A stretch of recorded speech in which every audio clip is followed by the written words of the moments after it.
અમદાવાદ મહાનગરપાલિકાના વહીવટની ફરી એકવાર પોલ ખુલી છે। ચોમાસું શરૂ થઈ ગયું છતાં શહેરમાં ખોદવામાં આવેલા રોડ વ્યવસ્થિત થયા નથી।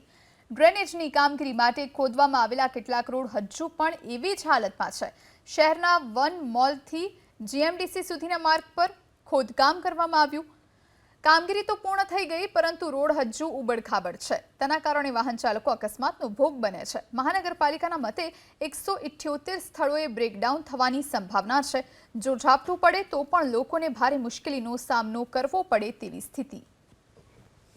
એક તરફ સમગ્ર રાજ્યમાં વરસાદનું આગમન થયું છે। અમદાવાદ શહેરમાં આગાહી કરવામાં આવી છે, પણ અમદાવાદ શહેરમાં દર વર્ષે જો તમે ચોમાસાની ઋતુમાં બહાર હશો તો તમારી કાળજી તમારે રાખવી પડશે। એટલા માટે કારણ કે અમદાવાદ મહાનગરપાલિકાએ માત્ર યાદીઓ જાહેર કરી અને સંતોષ માની લીધો છે।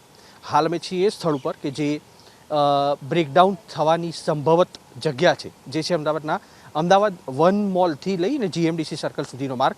આ દ્રશ્યો અહીંયા આગળ જુઓ, 2 મહિના પહેલાં અમદાવાદ મહાનગરપાલિકાએ અહીંયા ડ્રેનેજની કામગીરી માટે ખોદકામ કર્યું હતું।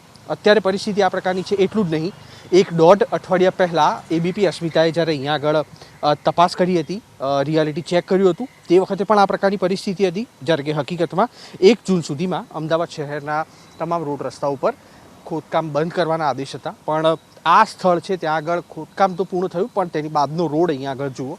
આપ આ રોડ જોઈને વિચારતા હશો કે અહીંયા આગળથી વરસાદમાં પસાર થશો તો તમારી હાલત કેવા પ્રકારની થશે, કારણ કે એક તરફનો આખો રોડ છે તે અહીંયા આગળ ખોદી નાખેલો છે।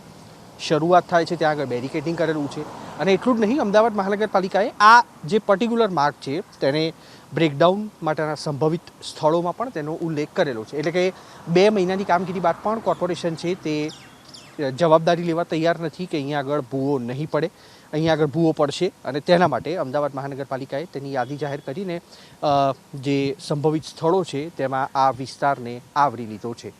કેમેરામેન સંજય જાદવ સાથે કુશાંગ સોની, એબીપી અસ્મિતા, અમદાવાદ।